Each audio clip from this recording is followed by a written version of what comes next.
Can I ask you to capsulize your philosophy? What is Randism?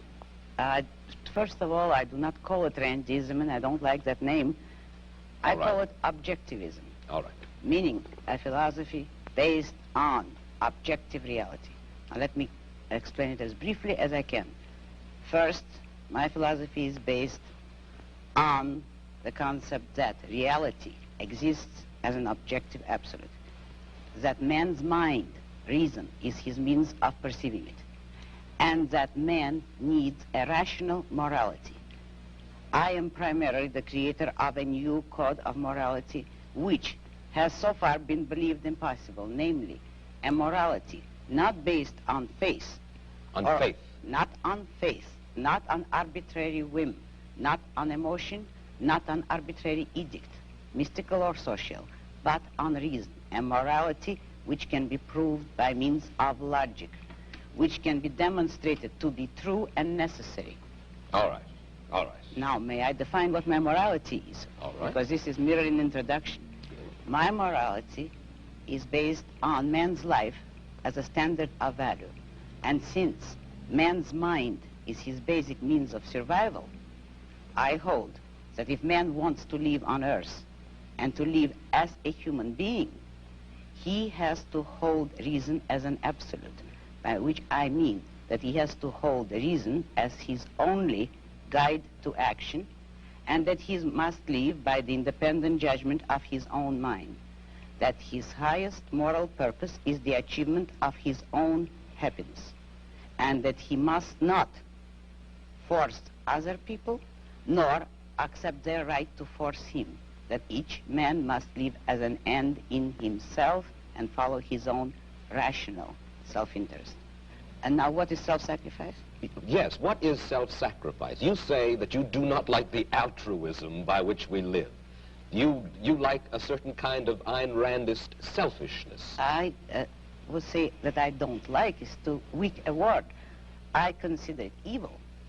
And self-sacrifice is the precept that man needs to serve others in order to justify his existence, that his moral duty is to serve others.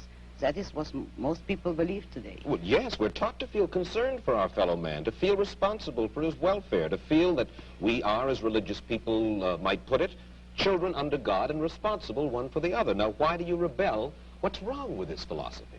But that is what, in fact, makes man a sacrificial animal, that man must work for others, concern himself with others, or be responsible for them. That is the role of a sacrificial object. I say that man is entitled to his own happiness and that he must achieve it himself, but that he cannot demand that others give up their lives to make him happy. And nor should he wish to sacrifice himself for the happiness of others. I hold that man should have self-esteem. Okay, but what's bad about the person who wants to help other people? Well, to begin with, that's the big mistake.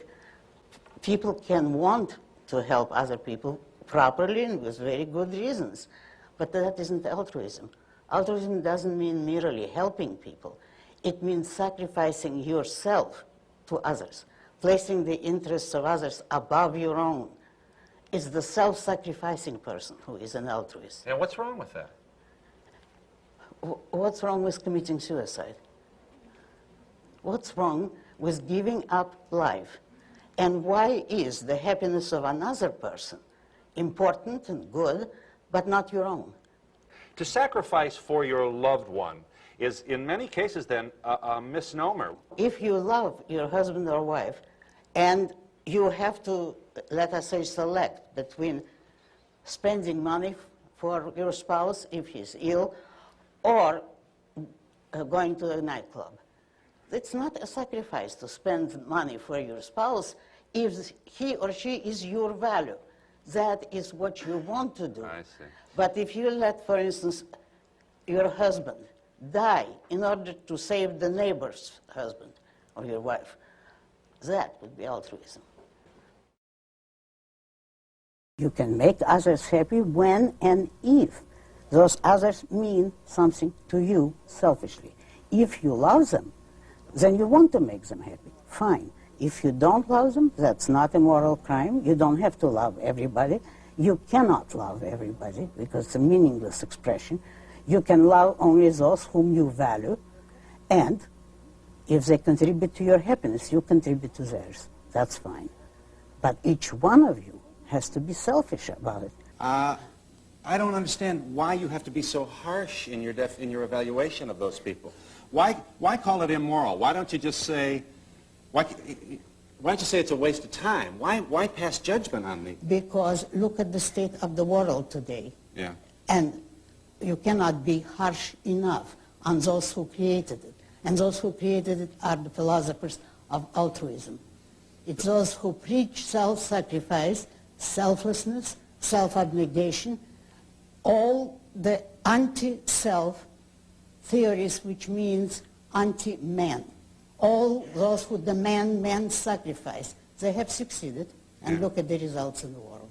That's a theory or a way of life or a philosophic idea which is advanced by religions, that we should sacrifice for others. That's right. All right, I want to make sure I understand you, Miss Rand. Why is it so... I'm still not quite sure why you're so harsh on those who would sacrifice for other people. Because they don't hesitate to sacrifice whole nations. Look at Russia. Communism is based on altruism. Look at Nazi Germany.